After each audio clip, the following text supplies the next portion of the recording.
Is that double Manadium out here actually having success along with Vanquish Soul on the follow-up? Looks like it.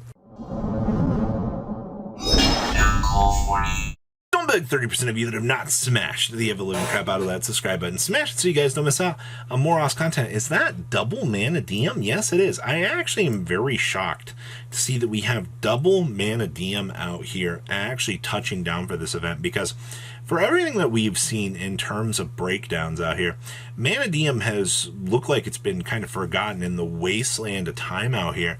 And I think that's kind of interesting to see overall. We also had one Trap Tricks player stepping up to bat here to showcase that this deck is still something that players do need to be aware of. And of course, it looks like Despia out here also had the follow-up here. Now, in terms of like how the metagame has shifted, seeing these different ideas and things being brought to light here definitely showcases different levels of format innovation. And when you can see, you know, of course, different levels of format shifts and things like that, it goes to prove that, well, a lot of interesting things are happening. Let's pass on over to deck list. All right, we have Manadium to start things off here. And yes, we are playing the reverse Scareclaw engine in here.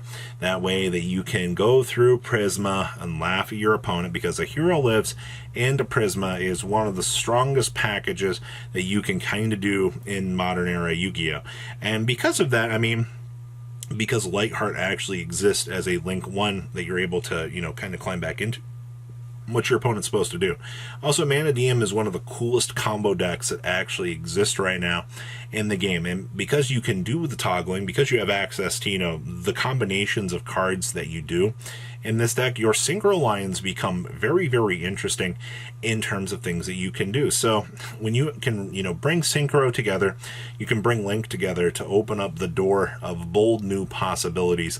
That's what you're actually seeing here. And I actually, when I first saw this, I was like, you know, I want to talk about the developments for this deck and what we're seeing here.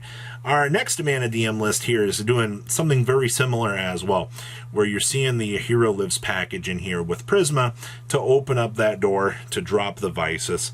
That way you can go ahead and Scareclaw reverse on up, and then your opponent's like, what am I supposed to do? Now, I think the other interesting thing about this list is you do get access to There Can Only Be One. You get an annoying floodgate that you can set up and deploy against your opponent, and then your opponent's like, what am I supposed to do about this? All right, the fact that there really isn't anything, honestly, that's going to be one of the things that's going to make this deck a very strong contender in the metagame, is when you can apply that floodgate pressure to your opponent, it's going to put you in a very good position. Also, I mean, the amount of different field spells that you get access to in this deck, so that you can, you know, if you choose to play AFD, which this build did not, you will get the ability to make maximum value decisions. So double Manadium actually locking down first and second. That's incredible. Next up is our Trap Trick deck. Okay. First of all, evenly matched in this deck is still going to be like the hard carry. Like, I'm sticking to that story, all right? Like, the fact that you get access to evenly matches like your equalizer, and then you just go ahead and set up, you know, full Trap Tricks combo. This build also is relying on Dimension Shifter. It's kind of sad that you have to rely on Shifter in order to get the best value that you can, but it's still pretty good. I also see that we are playing Torrential Tribute in here as well. That's a little bit of an interesting thing that we don't really see all that much. The fact that you can kind of set up and, you know, play the little wait trap game with your opponent, and your opponent's like, well, I don't know what I'm supposed to be able to do about this. Like, hello? Torrential Tribute actually is kind of cool. Of course, Holtia. The rest of this deck feels incredibly normal at this stage. I think that's fine. You gotta hand it to how, like, developed the deck has become over time. And then, of course, we have our Fallen of Albaz deck. I see that we are playing Ecclesias in here and Nadir's Servant. So this is kind of what you've been a little bit more accustomed to over time. I see that we are playing the new Fusion in here as well, from Duelist Nexus, the one that everybody was kind of like, I don't know if I really want to try this. It doesn't really tend to add anything to, you know, the already existing combo pool. I do kind of agree with that, honestly. But it is kind of cool to see that, you know, what we're doing. We're also playing double Lulu Walleth in here as well. So in case it does come up in terms of combo line, you can do it. And of course, Secret Village down here as well. You know how many spellcasters you actually have in this deck? The Keeper of Dragon Magic is definitely going to add a lot of sauce to this deck. Like, the things that you can do now with this deck because of the new support is actually incredibly cool. We do have one more tournament, though, that we're going to cover here for Vanquish Soul to see that that deck is still keeping up as well. All right, the breakdown for this event is also pretty interesting. The fact that we have Super Heavy Samurai Earth Box with, like, other good stuff being like the headliner out of this event is very interesting. I really wish we could play, you know, some of the good cards that these builds actually get to innovate out here.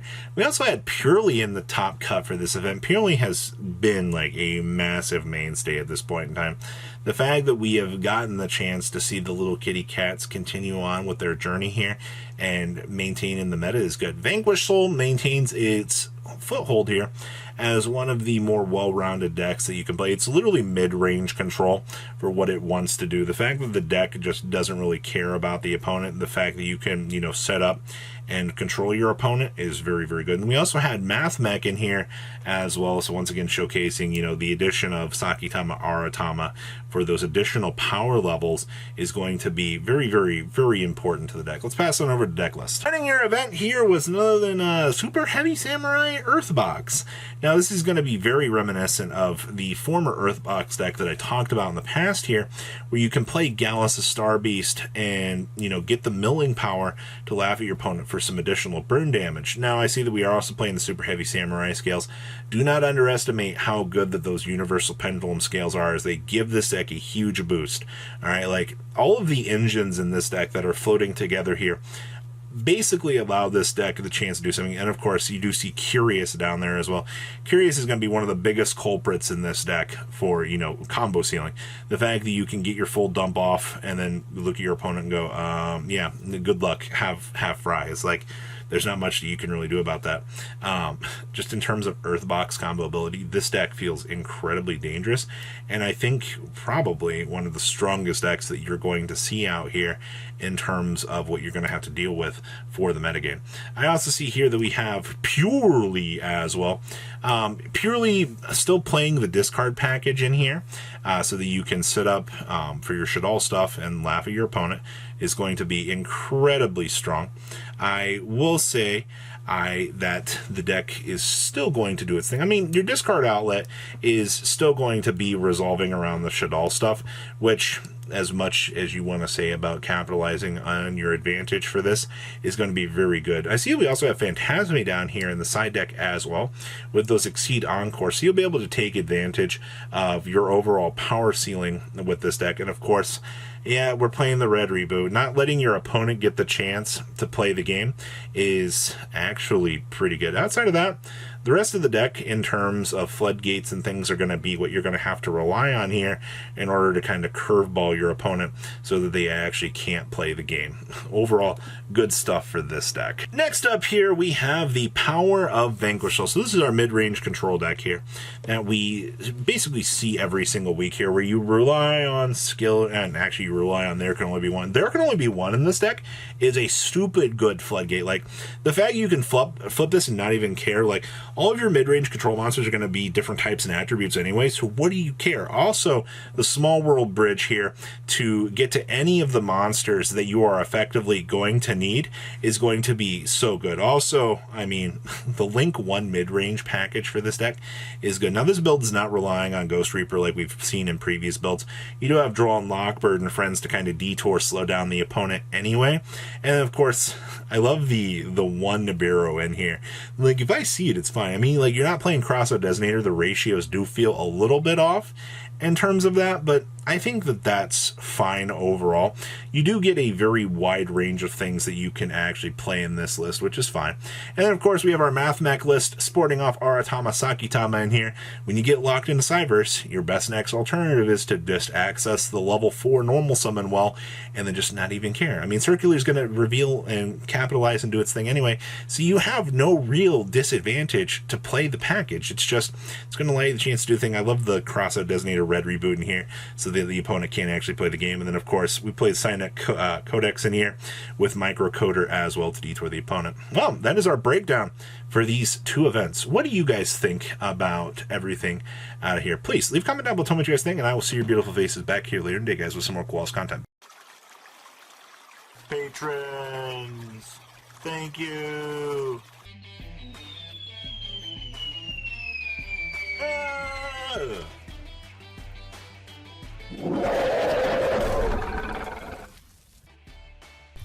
Thank you so much for watching. Check out these other videos.